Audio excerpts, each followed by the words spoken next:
Abramos nuestro documento, por favor. Abramos nuestro documento en el bosquejo. Y si ustedes se dan cuenta, yo he estado haciendo un resumen, ¿no?, del Sermón del Monte, porque la mayoría de ustedes que están acá, pues han escuchado ya todo el detalle del Sermón del Monte. Y he tomado bloques grandes, ¿no? 10, 12, 15 versículos. Y por eso es que me tardo bastante en explicarlo. Pero esta semana yo estaba intentando hacer el resumen. Leyendo las notas de estos 3 versículos, dije yo, me gustaría pasarlo así rapidito, pero creo que es algo que vamos a tener que volver a recordar. Y es el tema del divorcio que Jesús trata en el Sermón del Monte. Y por la gracia y la misericordia de Dios, las familias que están en esta congregación no están padeciendo de eso, y confiamos en el Señor que no padecerán de eso en el futuro.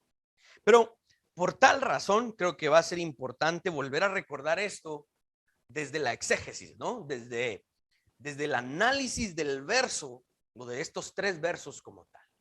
Y quiero que leamos estos 3 versos, porque si Jesús le dedicó una parte especial, de verdad debe llamar nuestra atención y debemos reforzar nuestro entendimiento sobre este punto. Así que leamos Mateo 5, versículos 31 al 32. También fue dicho, cualquiera que repudia a su mujer, dele carta de divorcio. Pero yo os digo que el que repudia a su mujer, a no ser por causa de fornicación, hace que ella adultere. Y el que se casa con la repudiada, comete adulterio. Oremos. Padre, en esta mañana hemos leído esta pequeña porción de tu palabra.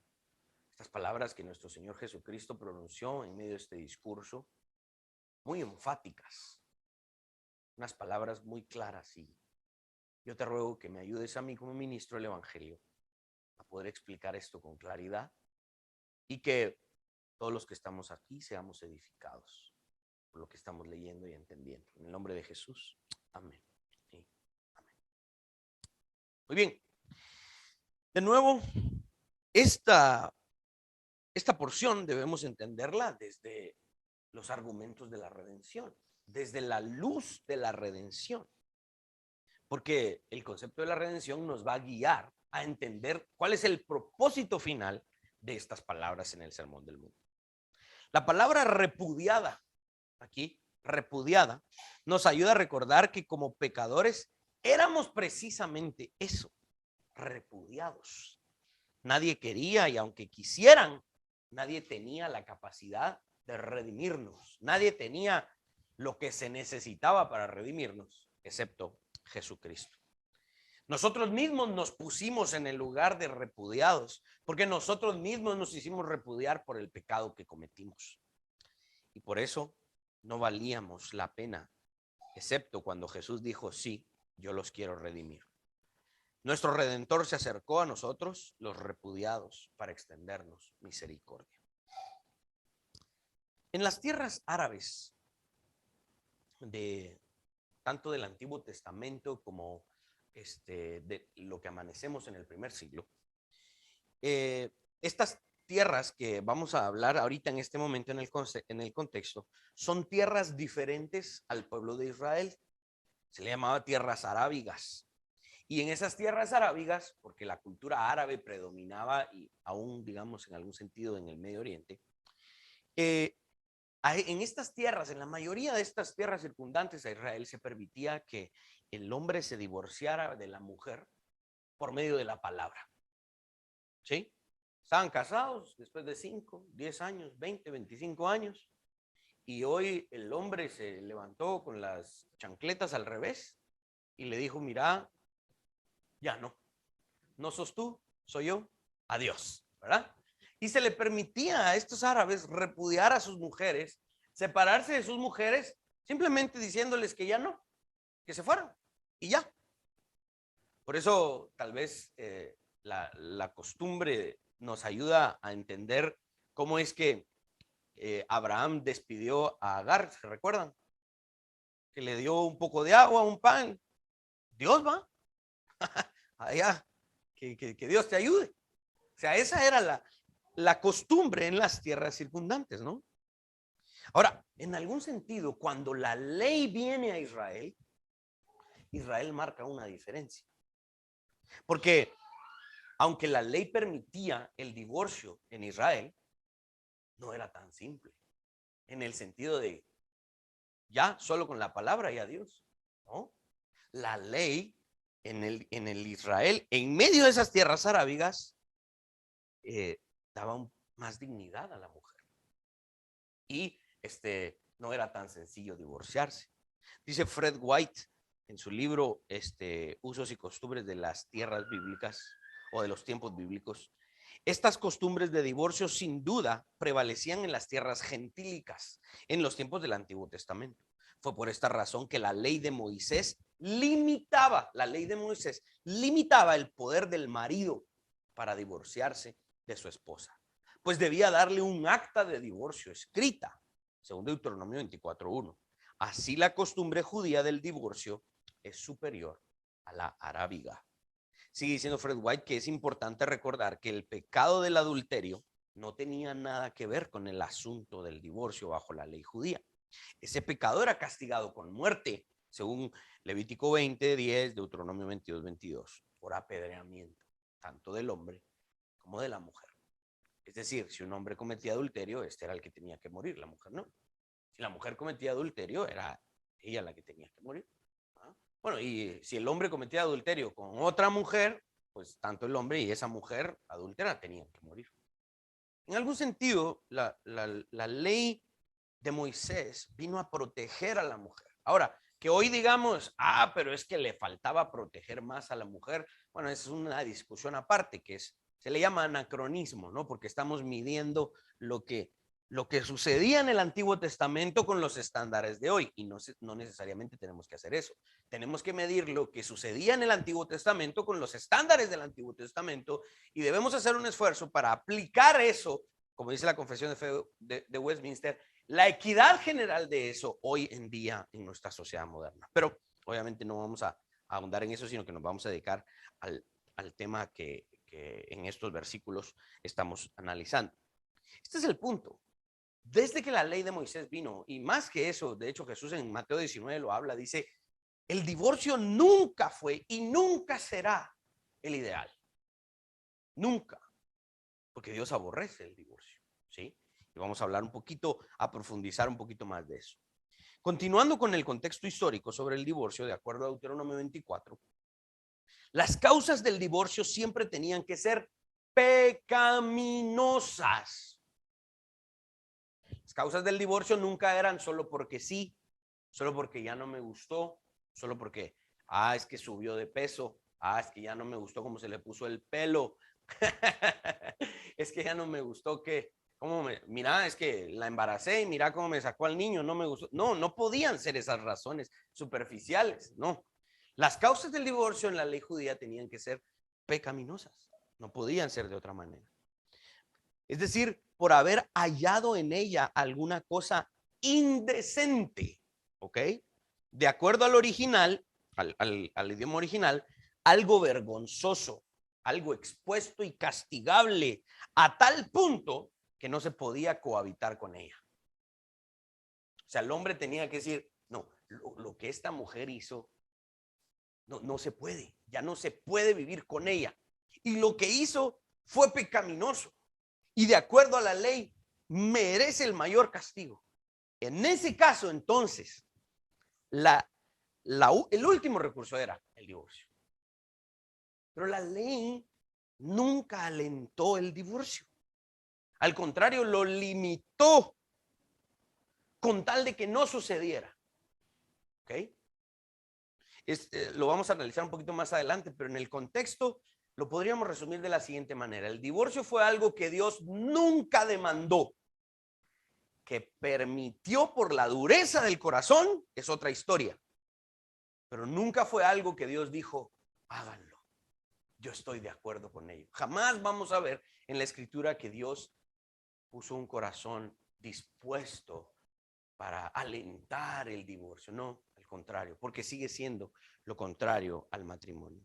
Es importante enfatizar que aunque pareciera ser que en el Antiguo Testamento el divorcio era una prerrogativa masculina, es decir, era algo que solo el hombre podía hacer, y que parecía que la mujer no tenía voz ni voto en estos asuntos, la ley para nada favorecía al hombre sobre la mujer.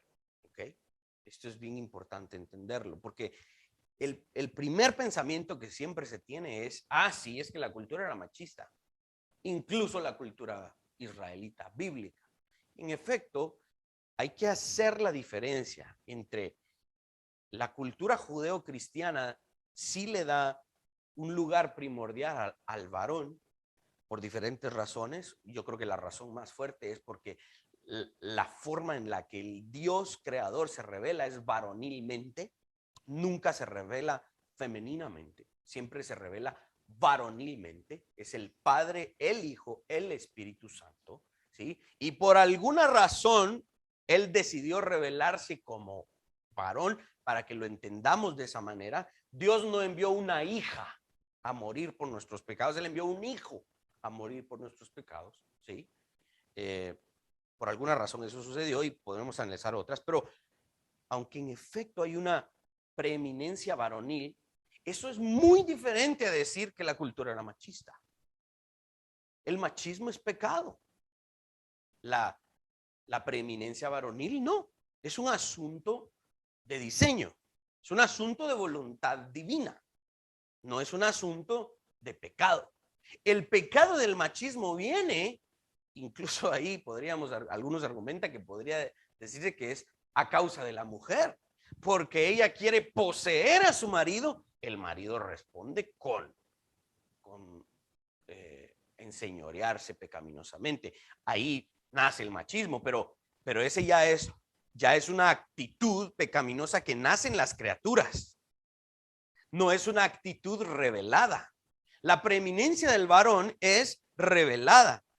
El machismo en respuesta a la pecaminosidad de la mujer no es un asunto revelado, es un producto de nuestro pecado. Entonces, hagamos bien la diferencia. Que la preeminencia varonil esté muy enfática en la Biblia no significa que la cultura es machista y tampoco significa que los seres humanos, los cristianos que hoy estamos aquí, promovamos el machismo. Si promovemos la preeminencia varonil en el ministerio, en la casa, en el hogar, lo hacemos debido a que eso es lo que vemos en la Escritura, no porque nuestro necio corazón quiera imponer al hombre por sobre la mujer. Entonces esto es bien importante. Y hablábamos esto debido a que la ley en el Antiguo Testamento para nada favorecía al hombre sobre la mujer. La ley también era drástica con los hombres que no cumplían con su deber como maridos. El hombre culpado de infidelidad no era un hombre con una falta menor, no, era un criminal que merecía la muerte. ¿Sí? Entonces, la ley no favorecía al hombre por sobre la mujer. Según la Enciclopedia de Hechos Bíblicos, la ley se suponía desalentar el divorcio en vez de promoverlo. Y eso es lo que vemos en la ley. Lo que viene a continuación es importante. El divorcio no podía llevarse a cabo en privado. Sí, seguimos en el contexto, ¿no? Antes de entrar al significado. Este asunto contextual es importante. El divorcio, cuando alguien lo iba a practicar, era un asunto civil y era tan público como lo fue la boda. ¿Sí? Si la boda era de alegría y eso, y testigos, y vengan, miren qué bonito cómo me voy a casar, y miren todo lo que tengo, miren mi nueva casa, ay, qué bonito. Bueno, unos años después, se va a divorciar, bueno, papadito, abra también el asunto públicamente, porque así como estuvo dispuesto a casarse públicamente, sea machito y también esté dispuesto a divorciarse públicamente. O sea, el asunto no podía ser tampoco en privado. ¿Ok? Es importante, ya que si el matrimonio se festejaba así, con testigos, el divorcio no podía ser lo contrario. Ahora, vemos en otra parte de las escrituras que se trata el tema del divorcio claramente. Y por favor vean ahí en su documento, puse varias referencias para que podamos entender esto de la mejor manera posible. Deuteronomio 24:1. cuando alguno tomare mujer y se casare con ella, y si no le agradare por haber hallado en ella alguna cosa indecente, le escribirá carta de divorcio y se la entregará en su mano y la despedirá de su casa. Malaquías 2:16, porque Jehová Dios de Israel ha dicho que él aborrece el repudio. Ahí la palabra repudio es divorcio, ¿sí? Y al que cubre de iniquidad su vestido, dijo Jehová de los ejércitos, guardaos pues en vuestro espíritu y no seáis desleales. Mateo 19, versículos 3 al 6. Entonces vinieron a él los fariseos, tentándole y diciéndole, ¿es lícito al hombre repudiar a su mujer por cualquier causa? Repudiar ahí es divorcio. Él respondiendo les dijo, ¿no habéis leído que el que los hizo al principio, varón y hembra, los hizo? Y dijo, por esto el hombre dejará a su padre y a su madre y se unirá a su mujer y los dos serán una sola carne. Así que no son ya más dos, sino una sola carne. Por tanto, lo que Dios juntó, no lo separe el hombre. El divorcio no tiene una connotación de aprobación en la escritura, ¿sí? El acto del divorcio es algo que claramente Dios aborrece. En algún sentido se podría inferir que Jesús concede una licencia y la razón es por la dureza y la necedad del hombre, pero no porque esté en el corazón de Dios el alentar el divorcio. Con todos estos datos contextuales y digamos lo que la Biblia dice en otros lugares, vamos a entrar entonces al significado original de lo que leímos al principio del Sermón del Monte. Como es de costumbre, Jesús está recordándole a su audiencia el significado de la ley que ya había sido dada. Jesús no se está inventando una parte de la ley, sino que Jesús está recordándole a su audiencia el significado de la ley y más que eso, ya hablamos al inicio de la exposición del Sermón del Monte, Jesús le está dando el significado pleno de la ley ya dada. Cuando dice también fue dicho, es porque hay algo antes que provee la pauta para interpretar. Síganme un momento para recordar lo que hemos hablado los domingos anteriores. El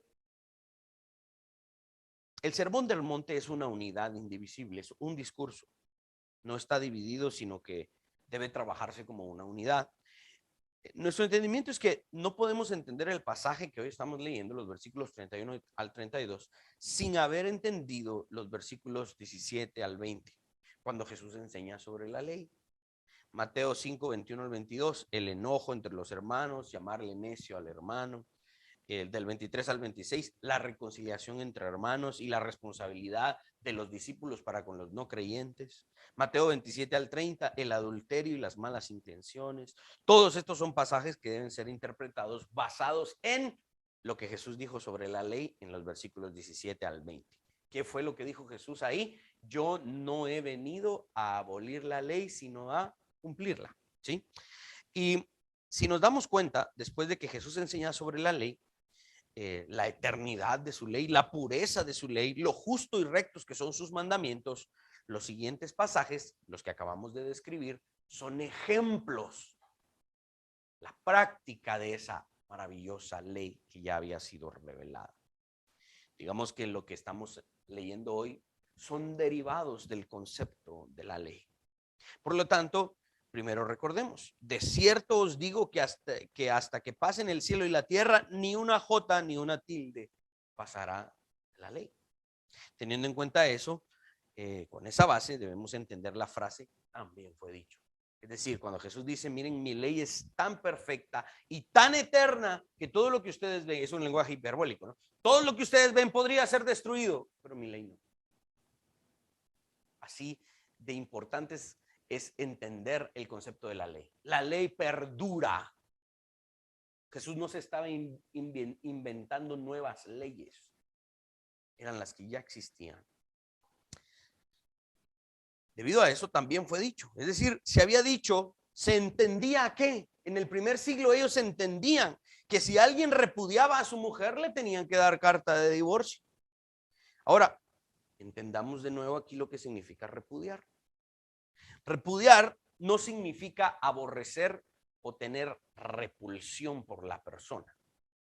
Si es que a mí me gustaba mi esposa cuando nos casamos, pero ahora me provoca asco. No, no es ese el punto de este pasaje. En el griego original dice que es el término apolió, que significa despedir, enviar, poner en libertad, divorciar. Ahora, siempre cuidado con las malas interpretaciones, porque muchas personas piensan en esos términos. Como el matrimonio resultó no ser tan sencillo, ¿verdad? Sí, cuesta un poquito, ¿verdad? Entonces esperan que el divorcio signifique o sea un sinónimo de libertad, y no es eso. Simplemente es la separación.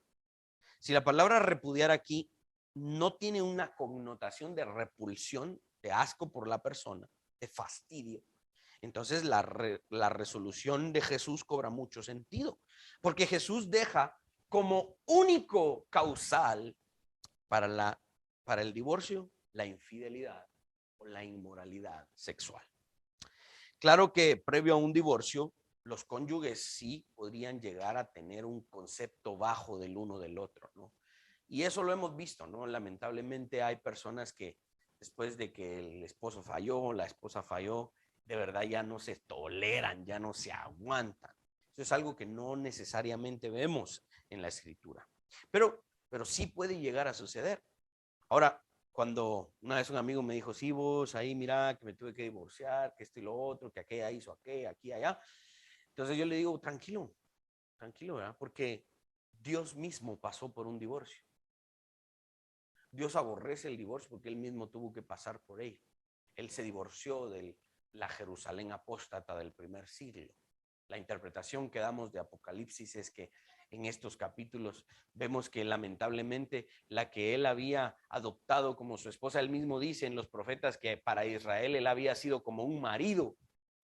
Esta Jerusalén ahora se había prostituido. Dios estaba mostrando un aborrecimiento por la que se supone era su esposa, ¿no? Entonces el lenguaje podría generar ese sentimiento, pero en este contexto que estamos leyendo no necesariamente significa un fastidio por el cónyuge, ¿sí? Pero regresando al significado del pasaje, el tono de la palabra repudio no es en este aspecto de asco o fastidio. Más bien Jesús aquí está tratando con la percepción de la audiencia original, ¿ok? La audiencia tenía como normal el divorciarse. Era muy normal en el primer siglo. Era cotidiano el divorcio. Y ese es el problema. Y ese sigue siendo el problema hoy, que es como normal. La gente había convertido la excepción en la norma, porque el divorcio era una excepción en la ley, era una licencia debido a la dureza del corazón y debido a que era una licencia como algo muy excepcional, una excepción a la regla que hasta parecía ser. El problema era que la gente lo tomó como normal y lo empezó a practicar y practicar y practicar y practicar. Con eso es lo que Jesús está lidiando, ¿sí? Al punto de que si en el primer siglo hubiesen existido aquellos expertos que hacen estadísticas, en el primer siglo las estadísticas del divorcio eran altas. Por lo tanto, era algo normal. Ya era parte de la vida. Ya se consideraba a la hora de tomar decisiones sociales, esto y esto y lo otro, tomar decisiones económicas. Hay que considerar que la tasa de divorcios es alta, es del tanto por ciento. Este año subió. Ese era el problema, ¿no? Que se había convertido en algo muy normal. Y la respuesta de la gente era como, bueno, ¿y qué le vamos a hacer? Pues así es. Así es nuestra realidad, así vivimos. Y es algo muy sencillo hoy, que también sucede así. Jesús está dando una solución y la pauta es la siguiente frase. Jesús dice, pero yo os digo. Es decir, ¿ustedes oyeron qué? Pero yo os digo. Ese pero yo os digo no es tanto un cambio como algo tan, no es tanto un, ala, es algo nuevo que nunca habíamos oído, sino que ese, pero yo os digo, es regresar a la intención original de la ley en el Antiguo Testamento. Esto es, cuando Jesús dice, pero yo os digo, es lo que ustedes ya deberían saber, porque se les dio estas normas y mandamientos hace siglos con Moisés. he aquí, el autor de la ley, Jesús, explicando con exactitud lo que siempre significó. Es decir, cuando dice Jesús, yo os digo, el que, o más bien dicho, todo aquel, ¿sí? Todo aquel que repudia o se divorcia de su mujer, a no ser por causa de fornicación, ahí la única excepción, hace que ella adultere. Todo aquel que se divorciaba por otras razones diferentes a la inmoralidad sexual, hacía que ella adulterara. El griego original que se utiliza aquí es oieo, que significa, hace que ella adultere, significa que manufactura, construye, actúa en pro de. La mujer que fuese repudiada por razones superficiales, básicamente sufría una injusticia. Entonces, ojo aquí, cómo la ley está realmente actuando más a favor de la mujer que a favor del hombre. Miren, si ustedes vuelven a leer aquí, está atacando al hombre que repudia a su mujer por cuestiones superficiales. La carga está sobre el hombre. Vos que te divorciaste de esta mujer, estás haciendo que ella adultere, estás actuando para que ella peque. La ley está poniendo sobre el hombre esa carga, esa acusación. ¿Se dieron cuenta? ¿Sí? La mujer que fuese repudiada por asuntos superficiales sufría una injusticia. Por lo tanto, el hombre irresponsable que había dado carta de divorcio por razones que no tenían peso, proveía la antesala para que ella pecara. Miren, el concepto de una sola carne estaba vigente y hoy también. Razones superficiales jamás han sido y jamás serán suficientes para romper la unión matrimonial. ¿Y por qué estoy predicando y le estoy dando tanto énfasis y no lo pasé? Porque miren, de verdad yo pude haber hecho un resumen de 5 líneas y pasar al siguiente bloque, pero yo creo que esto era importante para recordar a nosotros una de las cosas que va a unir una congregación verdadera, una de las cosas que va a hacer que las iglesias cristianas evangélicas reformadas crezcan en Guatemala y que de verdad lleguemos a ser una influencia en este país, es que nuestros matrimonios sean sólidos. Y por lo tanto, entender este punto para los matrimonios que hoy formamos esta congregación es muy importante, ¿sí? Razones superficiales jamás van a ser suficientes para que nos divorciemos. He aquí el engaño de muchos de estos en estos días y hoy también.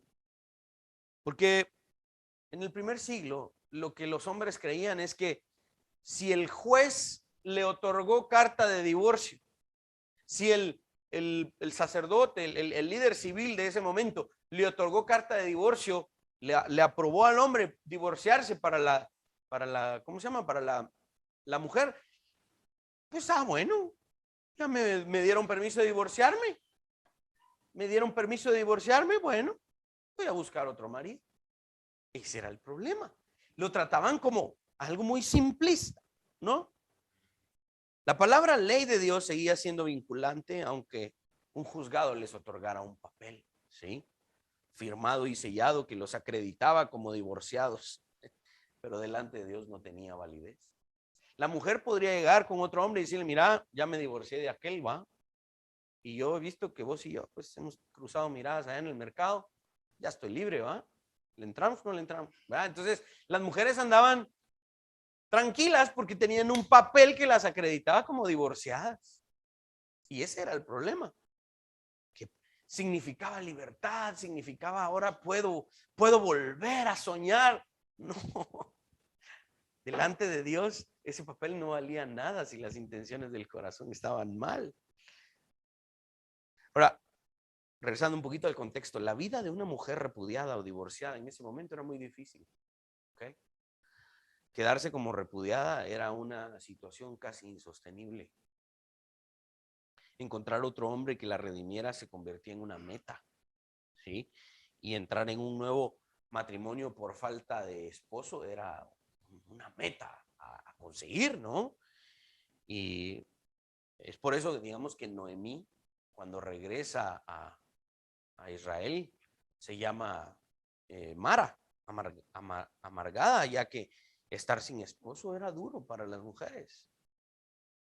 En este momento, tomando en cuenta lo que ya hemos venido explicando, las palabras finales de Jesús en este pasaje dicen como sigue: el que se casa con la repudiada, es decir, con la que recibió carta de divorcio por razones que no tenían validez, aquella mujer que legalmente ante los ojos de la comunidad era libre para volver a casarse, mas no ante los ojos de Dios.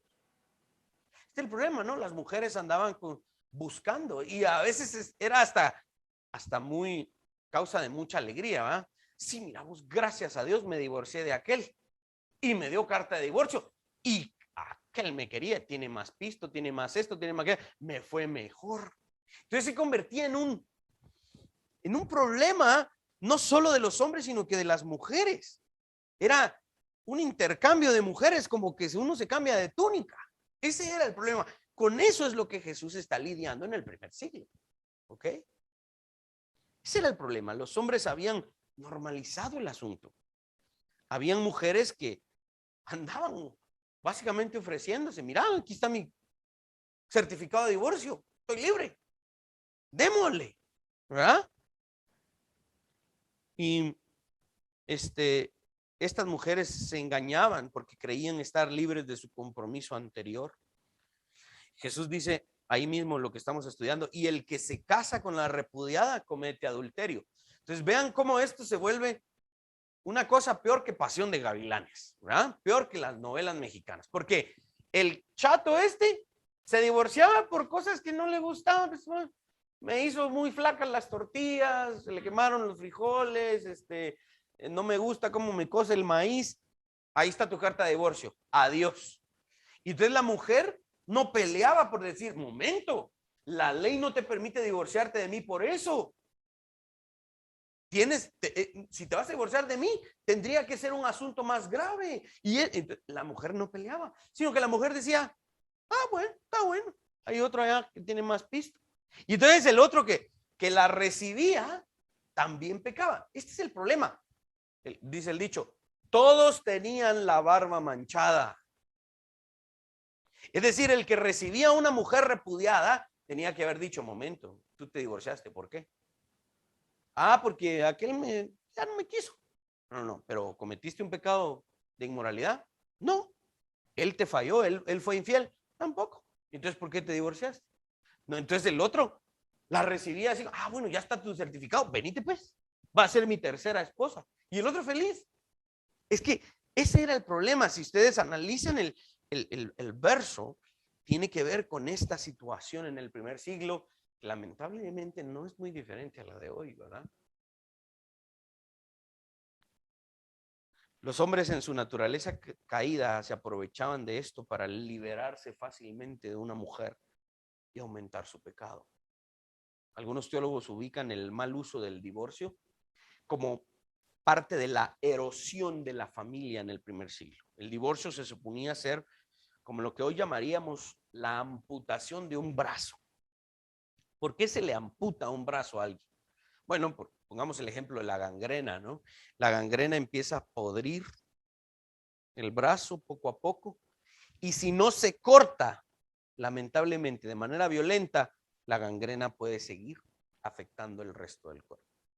Entonces el divorcio era esa amputación necesaria, dolorosa, el último recurso.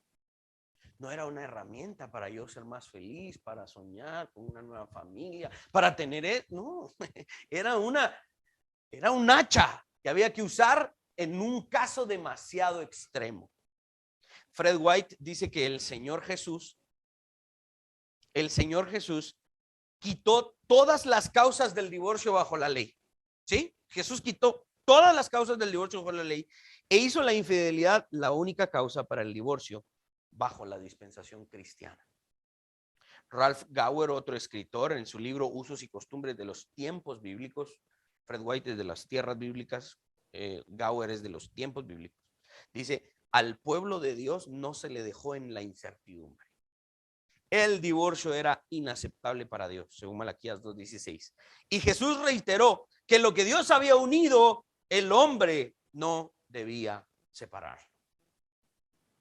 ¿Cómo aplicamos esto hoy? El divorcio sigue siendo lo contrario al matrimonio. Debemos hablar la realidad. El divorcio no es una alternativa al matrimonio.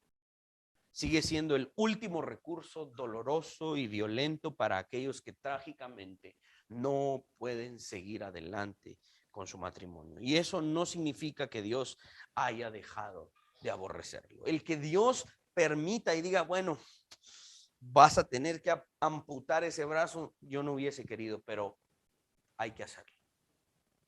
Dios sigue aborreciendo eso, pero lo permitió para que no nos sigamos corrompiendo más.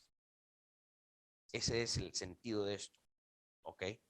Dios aborrece por varias razones. Una de las más importantes es porque el acto del divorcio contradice el principio de unidad que la naturaleza de Dios revela. Dios es el Dios de la unidad. Jesucristo vino a unir a los creyentes en Él. Dice Efesios que el misterio de su voluntad es el de reunir todas las cosas en Cristo. El divorcio es un asalto al principio de la unidad. Ese es uno de los principales argumentos en contra del divorcio. Esto es importante hablarlo porque no porque alguien esté pasando por esto, sino porque la Biblia lo dice. Es razón suficiente para predicarlo. También es importante conocer que en este pasaje, para saber aplicar lo que Jesús dijo y no malinterpretarlo, y no lo llevemos a la práctica de manera arriesgada, provocando así consecuencias para toda la vida y en muchos casos consecuencias también eternas. Carlos Velázquez en su libro Edificando la Familia escribe que, y ahí se los puse en sus notas, si el hombre no se endurece contra Dios, no habría necesidad de divorcio. Pero este es el problema. El hombre o la mujer también se endurecen en contra de Dios. Esto nos conecta con lo que Jesús dijo, que la única excepción para que el divorcio suceda es la inmoralidad sexual. Todo lo demás puede tener solución. Todo lo demás podría tener solución. En algún sentido, cuando una pareja está teniendo algún problema, lo primero que aconsejamos es la restauración. ¿Sí? Y yo, gracias a Dios, he experimentado esa parte. De hecho, cuando me toca aconsejar en este tipo de situaciones, a la parte inocente, al cónyuge que es inocente, le animo a que perdone, así como Cristo le perdonó. Y ha habido, incluso cuando la parte inocente tiene la licencia bíblica para divorciarse, pero entiende que debe perdonar, perdona y el matrimonio se restaura. Ese es el objetivo principal. Pero si hay alguien que dice no puedo, el daño que me hizo fue muy grande, extiende el perdón moral, pero aún así tengo la libertad de separarme. Lamentablemente también ha sucedido. Miren, este es el poder del evangelio. Hay testimonios de que se restauran los matrimonios. Muchos. Yo creo que hay muchísimos testimonios que no conocemos de la restauración de los matrimonios. Sin embargo, aquí lo que Carlos escribe tiene mucha razón, porque el problema de fondo sigue siendo la dureza del corazón. La necedad de los seres humanos siguen siendo duros de servicio. Carlos sigue escribiendo que la intención no es traer condenación a nadie, ¿ok? Esto es parte de la aplicación, sino presentar el mensaje de esperanza y reconciliación, aún para los que se han divorciado y casado con otra persona. Este pasaje nos ayuda a entender esto, ¿sí? Que nos ayuda a entender que si me divorcié y yo fui la parte inocente, tengo que mantener mi inocencia. Yo me divorcié, lamentablemente no se pudo seguir adelante, pero yo permanecí inocente. Yo he aconsejado a esas personas que han tenido que divorciarse, ¿verdad? Que dicen, mira, de verdad ya no se puede. Ok, asegúrate que sos la parte inocente y que si te divorcias es porque sos inocente, no culpable. Y entonces este pasaje trae esperanza a los que lamentablemente también han pasado por este paso. Tal como escribe este teólogo, que uno de los teólogos que hemos estado consultando, la ley nos salva, ¿no? La ley no nos provee salvación, sino que nos provee un diagnóstico de nuestra maldad. Yo llego con la ley. ¿Qué tal, señora ley? Mucho gusto. La señora ley me dice, mira, yo te voy a condenar porque yo soy la ley. Así que para que yo no te condene, primero anda con don Evangelio. Y don Evangelio te va a perdonar tus pecados para que yo no te condene. Andate, porque si no yo te voy a condenar. Entonces nos vamos con don Evangelio. ¿Qué tal, señor Evangelio? Doña Ley me mandó con usted. Ah, qué bueno que viniste primero acá. Yo, don Evangelio, te enseño que hay alguien que murió por vos y perdonó tus pecados. Entonces, yo, don Evangelio, te anuncio que has sido justificado gracias a la obra de Cristo. Ahora, ¡ala! ¡Qué alegre! Dice uno. Ya, o sea que estoy libre. Sí, soy libre. Sos inocente. Perfecto. Adiós, don Evangelio. Momento, ¿a dónde vas? ¿Vas a vivir mi vida? No. Yo, don Evangelio, te mando de vuelta a la ley. Pero si doña Ley me mandó para acá, sí, doña Ley te mandó para acá para ser justificado, pero yo te tengo que enviar de vuelta a la ley para que la ley te enseñe cómo vivir. Entonces eso es lo que hacemos los cristianos. Venimos al Evangelio, somos justificados y luego vamos de vuelta a la ley porque necesitamos un estándar cómo vivir. Así funciona la cosa, ¿ok? Y esa parte de la ley no tiene entonces, la ley que estamos hablando hoy sobre el tema del divorcio no tiene la intención de condenar. No tiene la intención de condenar. No tiene la intención de producir castigo. La ley es dura y su cumplimiento parece pesado. Pero al contrario, esta parte de la ley es para qué? Aquellos que no han pasado por esto, nunca lo hagan.